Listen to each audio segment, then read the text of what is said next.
Hi there and welcome. I am really excited and honored to talk to you about a very important topic, which is suffering. One of the biggest questions that came to me when I went down my spiritual journey is, how do I end my suffering? What is suffering? How is it created? What is the meaning of life? How to end my suffering?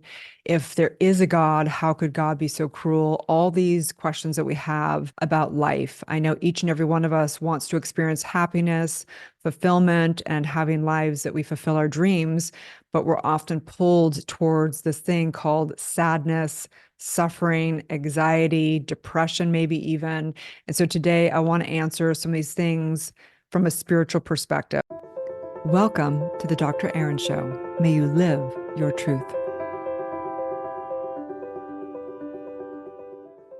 As a doctor of divinity, it took me a lot of my own suffering to really seek truth. And as they say, knock and the door shall open, seek and you shall find. So I'm really excited to dive into this profound conversation of revelation and understanding how we create our reality into existence and how we can create heaven on earth. So welcome to the Dr. Erin Show. I'm a Doctor of Divinity. And on this show and podcast, we basically dive deep into spiritual awakening, enlightenment, seeking the truth. We dive into universal law and understanding how we're manifesting through our subconscious mind that is one with the super conscious mind of all creation, that the same source within us created the entire universe, and coming back to the true identity of the I am. So let's do this thing. We always begin by knowing the truth. So let's take a deep breath together. You can run the palms together, connecting the right and left hemisphere of the brain, connecting into our oneness, placing it on your heart and taking a deep breath in. You can close your eyes, you can keep them open, whatever works for you. I just recognize in this truth, I acknowledge the one source, the first cause of all of life. I recognize my divine nature. I recognize the suffering and the harmony, the heaven and the hell, the abundance and the scarcity. I recognize it's all the creation from all the one source in this fractal of life, experiencing the individual self along with the divine self. And in this, I recognize that my true identity is divine, that my true identity is one with the creator, that there is a source within me that has created all of life. And I recognize that that is who I am. That's the truth of who I am. I'm not the mini me. I'm the goddess, the God. That within me is the truth of who I am. And I declare this podcast, this conversation of suffering, ending suffering, that I recognize right here, it's already done in the divine mind with the power of consciousness. Right here, right now, we have all the revelation, all the daily practice, all the support, all the community, all the masters that have come before, all of the truth to set us free. And so I simply say this in the name of truth, as together we say, and so it is. Okay, you guys, so let's dive into this. So what is suffering? What is the definition of suffering? What is the true meaning of suffering? What is the meaning of life? How to end suffering? How could God be so cruel if there is a God, which we don't believe in outside God? Okay, what is wrong with me, right? Why do I feel sad? Why do I feel depressed? Why am I feeling so much anxiety? So why can't I meet a partner? Why can't I get enough money? Why can't I have better health, right? These are all the questions that we're going to dive into today. So you might want to take notes, or you might just want to go on a walk and just allow yourself to listen to the truth through all this. So I wanted to start with my own personal journey. I'll never forget when I had my full-term stillborn at the age of 22. And I remember looking down at his body and realizing that my baby was gone, but his body was here. And I realized we're not these bodies. And so that sent me on a big track of the last 30 years of my life of seeking truth. And what I realized is I remember also getting caught into the dynamics of the world. I remember thinking, well, if I just made enough money, then I'd be happy. Or if I just, found the right partner or had a bigger home or had, better clothing or whatever it was, I always thought if I just got that, then I would be happy. And this is the trap that we go into. So for a lot of us, you may be dealing with more real problems than that, right? We've got war on the planet. I was personally date raped in high school, but people deal with, there's, sexual assaults going on. There is sex slavery, right? There's mental health issues. There's poverty. There's so many things going on the planet that are real things, that are real suffering. Okay. There is pain, right? Physical pain. There's all kinds of things. You may be having relationship issues, or may dealing with, struggling in your financial situation, or again, mental health is such an epidemic across the world. So these are things we want to dive into because suffering is relative. And I don't want to renounce or, diminish some of the suffering going on this planet. But at the same time, I want to have us realize how suffering is created, what we can do, really what we do when we're suffering in our human beingness, and really how to overcome suffering from a spiritual perspective. Okay. So, number one, just want to say that I really acknowledge each and every one of you. And no matter what you're going through, I want you to know that empathy and compassion is where I come from. This is not spiritual bypassing or thinking something is wrong with you for suffering, that is actually the point of all of it. So, these are the big questions that people ask, how can it all be good, right? A lot of spiritualists will be like, oh, it's all good. It's all love. It's all whatever. And sometimes people think that's spiritually bypassing. And so we don't want to do that. But what we want to understand is the perfection of life, the perfection of how you create your own suffering. And that might be a lot to, gulp down or think, how am I doing that when, my partner cheated or, someone stole money from me or, there's a war going on, right? How do we actually say, how are we creating it? So we want to dive into universal law, dive into the creative process of how we create our own suffering and how we can recreate it. The same mind that can create suffering can create harmony and bliss on heaven on earth. And so that's really the question, what we're seeking. And as we take a look, even in the Western world, we have a lot of suffering from things of people thinking that they just have more material wealth, then they'll be happy. And yet we find that people are more unhappy than they've ever been. And we have more luxuries and more things, and yet people are getting sadder and sadder and more disconnected than ever. Technology is getting us more connected, but yet we feel the most disconnected. So how are we creating this? And we want to know and kind of look at what's the programming that's gone on. How do we actually create from the creative process? And this is how it goes. So I'll never forget. I was actually years ago in a very dysfunctional relationship. I dealt with codependency a lot, and I would suffer greatly in my relationship. At this point in time, I was engaged with a famous rock star, and he was an addict and would fall off the wagon. And I would point the finger saying, he's a narcissist, something's wrong with him, right? I felt every reason to be justified in my blame, shame, and guilt game. Okay.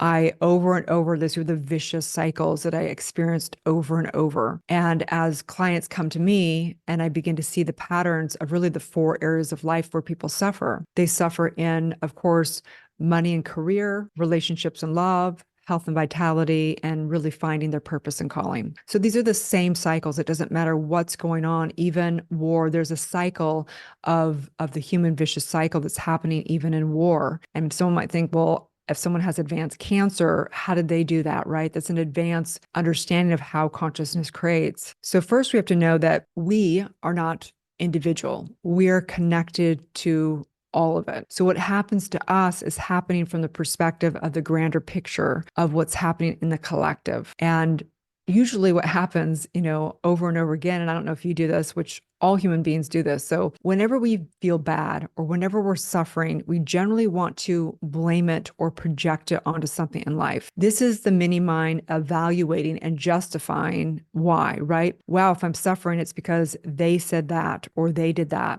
Oh, I'm suffering. It's because my boyfriend, girlfriend, partner, did something. They're acting in a way that I don't like, and therefore it is affecting me. Right? We project our emotions on other people. We don't take full responsibility because we don't understand how we are creating our own experience. And that is really from our true identity. So whenever we don't know our divine identity, we're coming from an individualized identity. So identity is creating our beliefs, right? Our belief is that they did something to us, okay? And then that's creating our thoughts. If they didn't do that, then I wouldn't do this, right? Playing the ping pong effect of life. So it's identity, creates our beliefs, creates our thoughts, creates our feelings, creates our emotions, and creates the circumstances of our life. So we have to know that our suffering is coming from within always. No one can have us suffer, right? I mean, someone could say, hey, someone shot me or someone, cut me. That would be someone did that to me. That's pain versus suffering. So we have to know, right, that that's the difference of it. All suffering comes down to one thing and one thing only.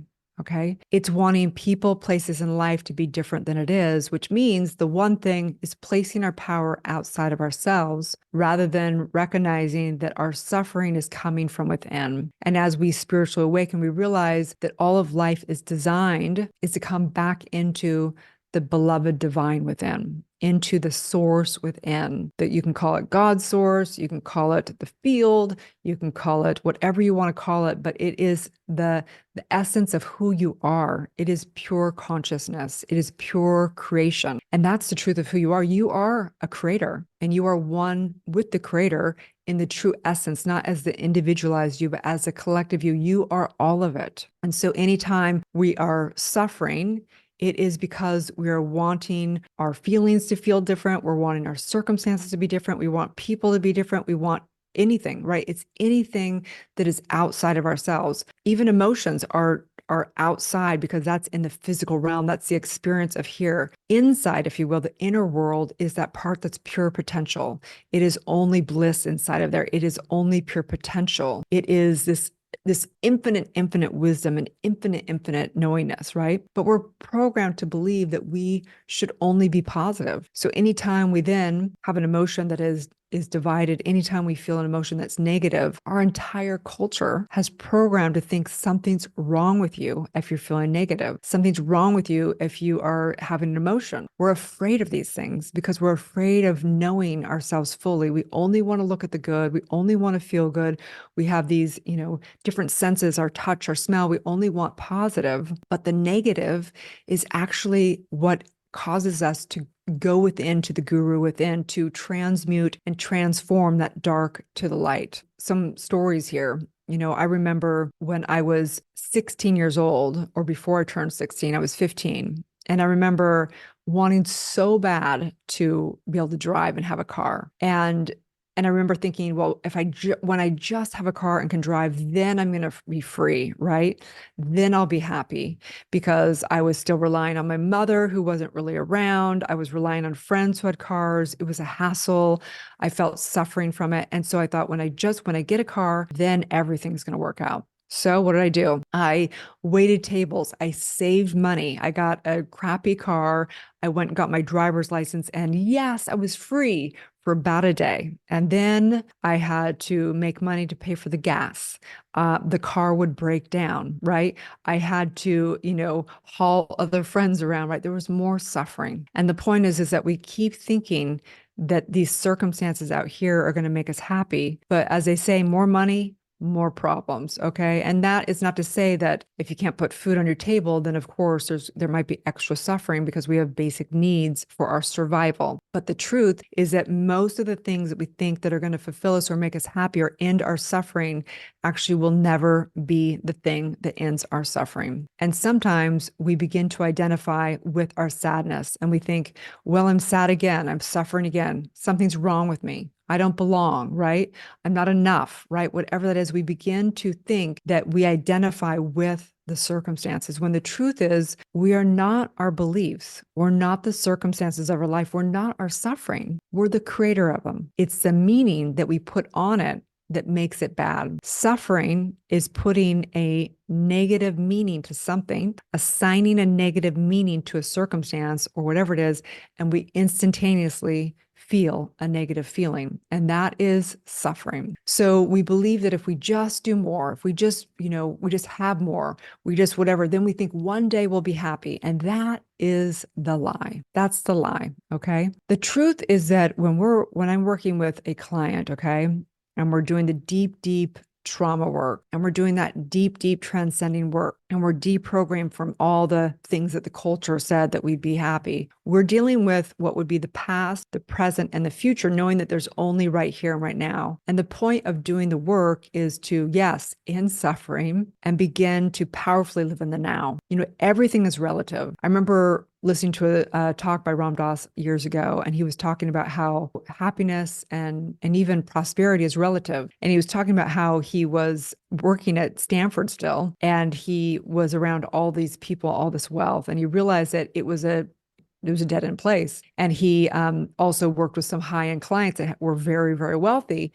And he started, hanging out with them and realizing how it's just relative. And he was in this plane with a client or with a friend, and he pulled up in this airport, this private airport, and they pulled up next to this huge like G5 jet. And the guy that owned the plane, kind of, you could feel his kind of ego kind of deflate. He realized, Ram Dass realized that it's just relative. There's always going to be somebody more that's better, right? There's someone that has more followers than you, more likes. There's somebody that's doing more than you. There's somebody that's prettier, skinnier, wealthier, whatever it may be. It's like they're younger, they're older, they're, whatever it is, it's all relative. And so happiness and joy is an inside job, because if you look to the world, it's always going to be relative. It's never going to be enough. It's impossible for it to be enough. So remember, suffering is wanting people, places, and circumstances to be different than they are. It really is a division in mind. Okay. So if our mind is looking at life and experiencing life, and it is feeling like it is less than or doesn't have enough, the truth is the mind is in duality. The mind is in individualized false identity. So the answer actually for all suffering is coming to the truth of your oneness. Now, how do you do that? It's easier said than done, right? Because we have expectations. We've been programmed to have expectations in life. So the minute, your friends don't call you when you want them to call you, you have failed expectations, right? The minute that you expect your partner or the person you're dating or your husband or wife or whatever, demographic you're in, the moment they don't do what you think you can do and your needs, they're supposed to fulfill your needs, right? That's the whole coaching industry online is all about dating and thinking like you need to fulfill these certain needs, right? So you're set up for failed expectations. In fact, I think that less than 15% of marriages in the West are happy half the time because it's based off of expectations and programming and roles the culture told us, which are all setting us up for suffering and failure. Right. And so what does that mean? That means we're judging. That means we're resisting what is. That means we're putting meaning around all of the experience of all of it. Right. And so as the prayer goes, the serenity prayer, God, grant me the serenity to accept the things I cannot change, the courage to change the things, and the wisdom to know the difference. Okay. And we have to know that everything we're taught, even like the universe has my back or everything happens for a reason,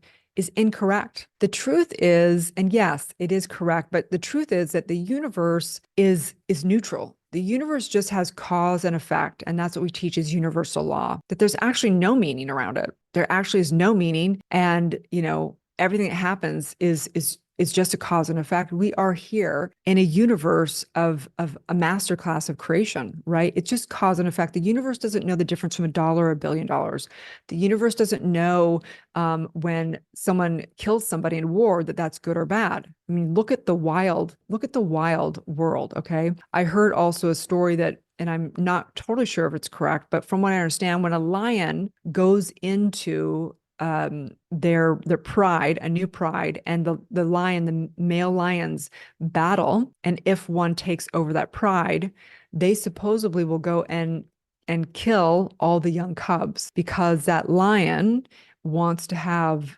put its offspring into that pride. Multiple female lions, okay? Is that good? Is that bad? Well, it's relative because that's nature, right? We are born and we transition, we die in these bodies. Is that bad? Is that good? It's relative. It just is what it is. It's not good or bad. It's the meaning that people put on it that has them suffer. The reason why we suffer when somebody transitions and dies is because we label that as bad, but there's only perfection, right? We say that in the lineage, which is we say there's only perfect health. And people say, well, how can stage 4 cancer be perfect health? Because there's only the cause and effect of what's happening, and the body is showing us the cause and effect of everything that's happening emotionally in that body, everything that's happened in the environment of the cause and effect of toxins, right? Everything's happening for whatever is happening. But the true essence is that we are not our bodies. So the spirit has only perfect health, okay? We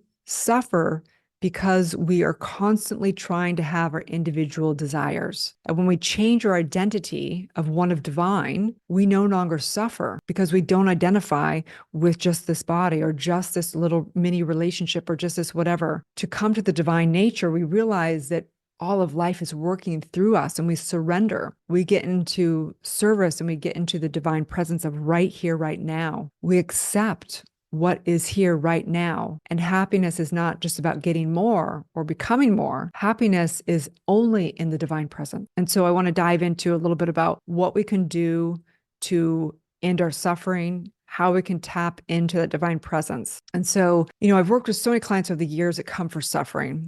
Probably 9 out of 10 of the clients I've worked with deal with codependency. In the Western world, we have been really programmed to think that romantic love is going to fulfill us. And we also have been really programmed to believe that money is going to solve all of our problems. And we really are really afraid of death. In fact, we don't even talk about getting older or talk about death and dying and transitioning in our culture. It's something that is a taboo thing. In fact, we rarely even show older people. There's so many older people, that the elderly, that are suffering in silence all alone because our culture tends to just like young, beautiful, fresh meat, as they say. Okay.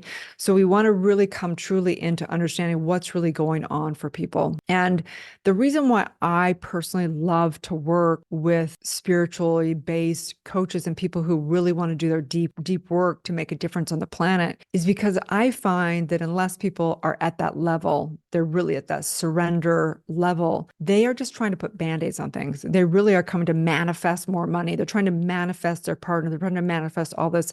And for me, manifesting without spiritual awakening is a massive trap. It is the rat race.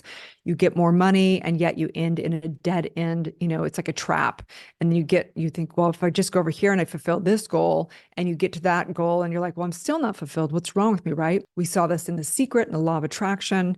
And I remember watching The Secret, the documentary, and reading the book and diving really into the law of attraction. And I remember I could manifest some things, but other things I couldn't. And even the things I could manifest, I still felt really unfulfilled. And the things I couldn't manifest, I was like, well, does this really work? And I realized there was something massively, massively missing. And it was deep subconscious work of recognizing that we have energetic patterns that are holding us back through the traumas that have happened before. And trauma is not what happens to you. Trauma is what happens within you.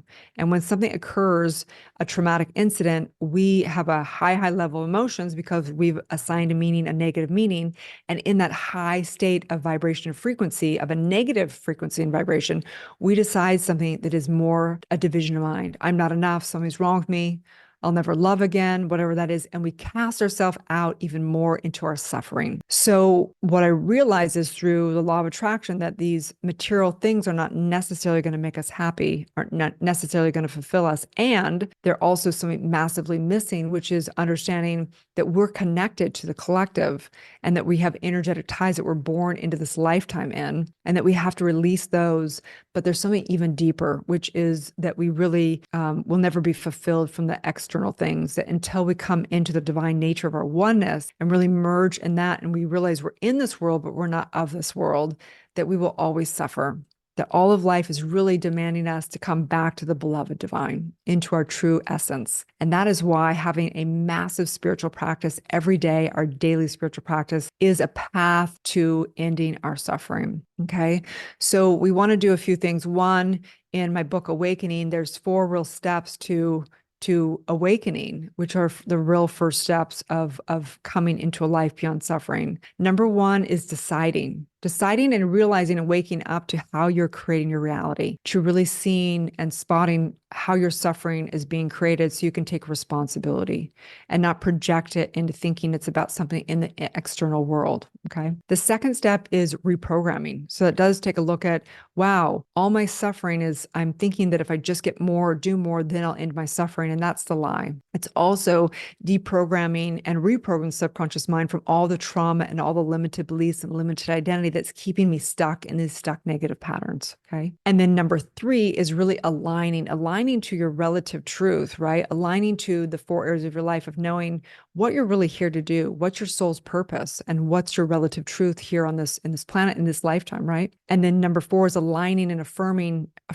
every single day with a spiritual practice. And that is the real work, the daily spiritual practice. And so that's what I invite you to come into one of my programs to learn how to dive deep into doing your trauma work through the E4 method, E4 trauma method, being able to take the E4 method to clear out all your past programming, being able to emotionally master right here, right now through the E4 method, and then be able to quantum manifest your embodied highest self for the highest good for the collective. And then doing a daily spiritual practice and teaching you guys all the body work, prana work, through breath work, through meditation, through mantra, through all that deep, deep work.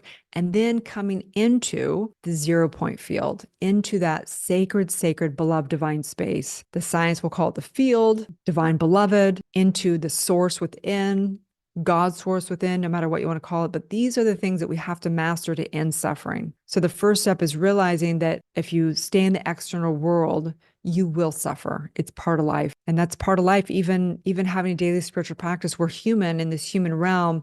And part of it is suffering. And unless we want to really, really become masters and live in that source field, then we live in a bliss state. We could live in a bliss state all day long, meditating all day long, and being one with God all day long. But that may not be realistic. You got to pay your bills. You got to do all your stuff, right? So teaching you how to hold that space in a mantra all day long, learning how to stay in mindfulness all day long, learning how to have one prayer. Your life is a prayer. And so I just want you to know that there's nothing wrong with you. There's nothing wrong with you. You are divine, sacred, beloved spirit. Your suffering is grace, demanding you to come back into the truth of who you are, into your oneness and into that divine sacred space within, letting go of everything that no longer serves you and no longer buying into the matrix, buying into the rat race of life, but rather coming into the sacredhood of your divine nature, your divinity. And so I'm Dr. Erin. I'm here as a Dr. Divinity, knowing that this is not about me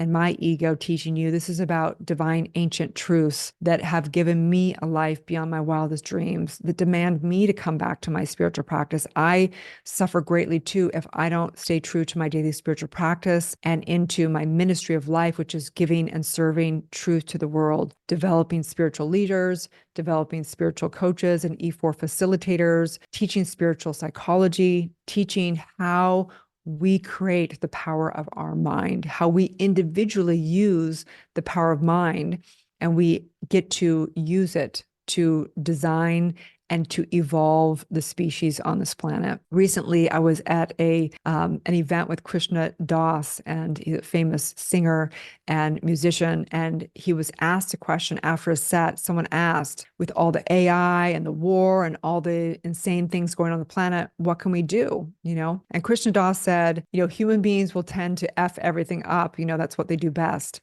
But what we can do as practitioners is we can go into the silence and we can expand our consciousness for the collective. We are one. And so just as much as someone, using discord and using evil on the planet, we can also equally create miracles within consciousness and know that love frequency and the oneness for all. And so I invite you to come and grab one of my free gifts below, come into the community, really take in the wisdom of universal law, come into the wisdom of recognizing how you can transform your trauma and come to the divine identity of the I am. And then coming into any of our programs if you really want to be a practitioner and take your life to the next level. I'm Dr. Erin, and I am so beyond honored and excited to take this divine journey with you. Have a beautiful, blessed day, and may you live your truth.